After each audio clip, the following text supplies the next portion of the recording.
Şuradaydı başkanımız. Ha şuradaydı. Birinin orada. Şuradaydı.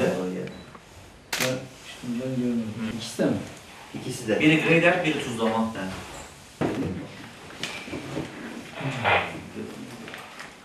Şu sarıyla işaretlediğimiz şeyler de.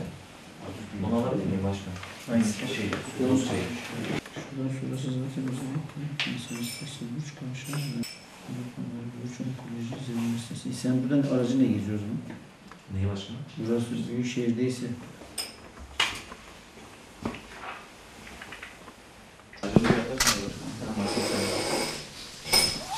Şu 27 ve Şimdi şu 86'yı ve görmüyor musun? 8016'da. Kuzeyden.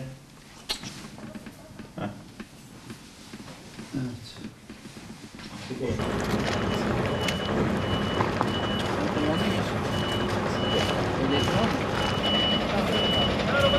Evet, uzun süreden beri Gaziantep'e kar yağışını bekliyorduk. Bugün de yılın ilk karı yağdı. Biz de Şahinbey Belediyesi olarak tüm hazırlıklarımızı yapmıştık. Gerek tuz, gerek solüsyon olarak dün akşamdan bazı caddelerimizde solüsyonla caddelerimizi yaparak kar yağmazdan önce buzlanmayı ve kar tutmasını engelledik. Bugün de yine 13 tane bıçaklı aracımız, 2 tane tuzlama aracı, 6 tane grader, 20 kamyon tuz taşıyan veya karları taşımak için, 18 tane loader, bir tane solüsyon aracı, yani 60 aracımızla sahada konuşlandık. Fakat beklediğimiz kadar bir kar yağışı olmadı bugün. Yine de biz hazırlıklarımız çerçevesinde ekiplerimiz görev yerlerinde devam ediyor. Salı günü tekrar bir kar yağışı bekliyoruz.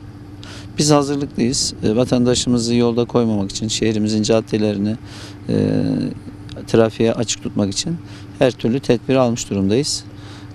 Biz kar yine de bekliyoruz. İnşallah yağar. Her ne kadar geçici sıkıntı olsa da kar yılı var yılı derler atalarımız. İnşallah şehrimize de beklediğimiz kar istediğimiz oranda yağar diye bekliyoruz. Tabii şimdi kış şartlarında mutlaka bütün vatandaşlarımızın kar lastiklerini takarak trafiğe çıkmaları, özellikle şehirler arası yollarda, şehir içinde de yine güvenli bir araç kullanımı için mutlaka kar lastiği lazım.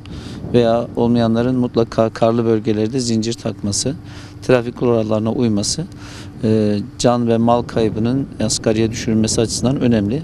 Bir vatandaşımızın bile canı bizim için önemli. İnşallah kazasız bir kış geçiririz.